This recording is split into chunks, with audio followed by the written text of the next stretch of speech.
මේ වෙනකොට 99ක් විතර වෙන්නවා වගේ මට සුවයි. ආයි මට එන්න උවමනාවක් නැහැ. මගේ නම සුධීරා පෙනඇඳු.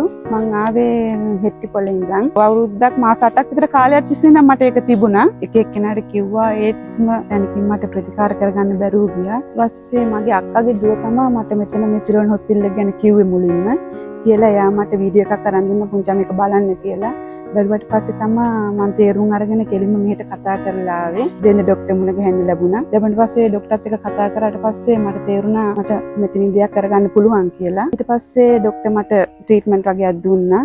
බලලා ට්‍රීට්මන්ට් ටික සති දෙකකින් කරලා මට එන්න කිව්වා. කිව්වට පස්සේ මම සති දෙකේ විදිහටම කරලා මට කෑමෙන් පරිස්සම් වෙන්න කිව්වා. මම ඒ වගේම tie විදිහටම පරිස්සම් වෙලා මම සති දෙකකින් ආවා. සති දෙකකින් එනකොටත් මට සෑහෙන සුවයක් තිබුණා. ඒ වෙනකොට ආයි හැදුනෙම නෑ මට. ඒ සති දෙක බෙහෙත් කරලා මට තියෙන ට්‍රීට්මන්ට් සති දෙකෙන් මට වෙනස් කරලා ඊට පස්සේ ආවට පස්සේ ડોක්ටර් මට කිව්වා ආයෙ ඔයා එන්න ඕනේ.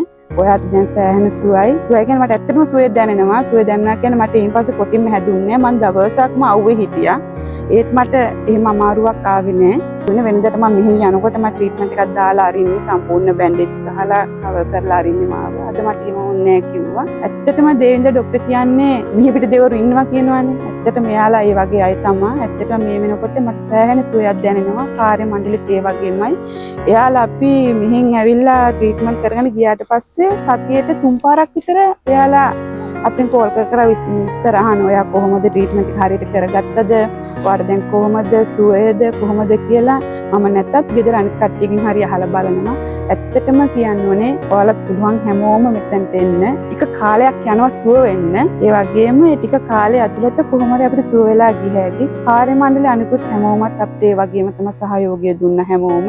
ඒ හැමෝටම බොහොමින් පිං. ඒ වගේම දේවින්ද ડોක්ටර්ට මම අනේක වාරයක් ස්තුති කරනවා. ඒ වගේම ડોක්ටර්ට පිං මාර්ග සුවය කරාට.